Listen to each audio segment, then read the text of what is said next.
We can do what's called an internal rate of return on an investment, which is where we say, hey, you know what? The cash flows on this thing are not going to be the same each year because you know what? The rents go up each year. And maybe we improve a part of the building and maybe we're getting some more rents in this section, whatever. So the cash flows are going to be different each year. So I figured out I laid out this much money at the beginning, in year 0 we'll call it. And then in year 1 we made this much, year 2 we made this much, 3, 4, 5. And in year 5 we not only made this much, but at the end of year 5 we sold the property. How much did we actually make? What kind of rate of return do we get for all 5 years the property, the money was invested? We should be able to figure that out because in order to take and give the investor some idea when he's sitting here and saying, I can go to a REIT that's going to give me 7% rate of return. By the way, REIT is a real estate investment trust. It's kind of like a mutual fund, if you will, for real estate, to just be real clear. Capital accumulation is like one step further. We're not going to do any capital accumulation, but a capital accumulation not only calculates the rate of return for the entire period, but it also says, hey, as this money comes out, you're reinvesting this money in something else. Okay? So that's when you're really taking, because I mean, if you buy stocks, let's say the stock makes 7% a year. Did it generate any actual money to you, or do you have to sell the stock to get any of that money out? Sell a stock, right? Well, with the real estate stuff, if it generates income, you can take that money and go reinvest that money.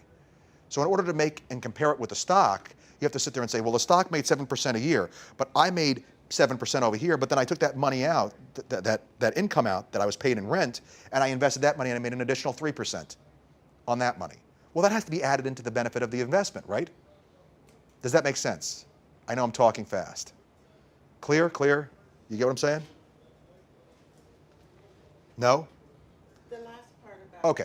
adding it into the initial investment, Let's, benefit of the initial investment. okay. If it's a separate investment. It's a separate investment, but the fact that the investment gave me my money back to reinvest is a benefit that I don't get with a stock. What about stocks that pay dividends? That would be perfect. That's absolutely what we're comparing it to. Because if the stock comes up with a dividend, then that absolutely has to be calculated in the benefit of that investment. What we're sitting here and saying is, look, we have a messy investment a little bit. Real estate is a little bit of a messy investment in the sense that there's cash flows coming in, there's vacancy factors, there's repairs. I mean, last time I checked, my eBay stock doesn't have a hot water heater that breaks at 2 o'clock in the morning. You know, it doesn't. So we have to take and calculate all that in to say to our investors, hey, here's this is your return, this is better than this, and this is why. Here's the reason why we should know this stuff, guys. Not that you're going to take and deal with this with every homeowner that you work with or anything like this. If you can make this case, that problem that you have of being FaceTime with customers goes away because you walk in with so much confidence. You know that when you're talking about this investment type, you've got it on lockdown. You can speak to their checkbook with absolute certainty because where you're thinking is up here and this transaction you're working on is down here. All right? We're going back to teach kindergarten after getting our master's degree in education. Make sense? It makes you really good at what you do. Okay? And I'm telling you, I used it, I swear to God, I used this last night. I'm not making this up. I mean, I really didn't want to go to this meeting because I could barely talk after, talking all this time last night. But And investors like numbers, right? this wasn't even an investor. This was a homeowner. Their only home. Their parents were moving back in with them. So they wanted to sell their condo, and they wanted to get a bigger house so they could actually fit everybody. And so they wanted to rent out the house that they were in. Problem is their house they're in is like a $400,000 house. So for me, typically, that's not an investment type I would normally touch. It's too much cash out for too little rate of return. I mean, usually those types of home return 2-3%. It's usually not a good play. And I said to him, look, guys, you're going to have a problem when you go to do this because you're not going to be able to buy a house and count the income of the rental from this house because you're not going to have the rental income until after you move out.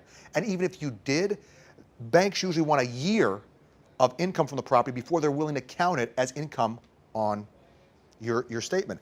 I said the much better play, in my estimation, would be sell that home, take the benefit of how much you paid down the mortgage. They paid down the mortgage for 13 years. Put some of that money toward a down payment on your new house. Buy 1 or 2 other less expensive properties that are going to have a higher rate of return. Now, at the same time, I was fine telling them, hey, don't buy the 5-bedroom house, rent for a year, and keep the house if you really want to make that house a rental. That's another way to take and do it. I gave them all their options. But at the end of the day, I gave them an option that was going to give them a much better rate of return on their money, and long term, it was going to set them up to have, by the time they retire, 15 or 20 homes so they could take and sell a home a year if they want to, or just live off the income to supplement their Social Security. They're going to have options, as opposed to folks that are just working their butts off to survive. So you educate them. Absolutely. And at the end of the day, I'm going to wind up doing 5 transactions with them instead of 3. Yes. And that was with the calculator and 5 minutes. Are people To me talk? understand? I don't know. There's 13 people in the room that were here yesterday and they came back today, so I don't know. It seems like people listen to me talk. I don't know. No, of course people are willing to listen. If you start talking to people, I mean, I have a small group that meets in my home. It's just a bunch of people from church. They come to my house and they meet. I casually mentioned that I wrote a book about finance. They were like, oh my God, please, please tell us. People are so desperate to figure out how to get out of the rat race. How do I get ahead? I'm working so hard. How do I get ahead? Buying a home actually helps people get closer to getting ahead. We're going to look at the difference in the numbers. It's going to be scary in a little bit.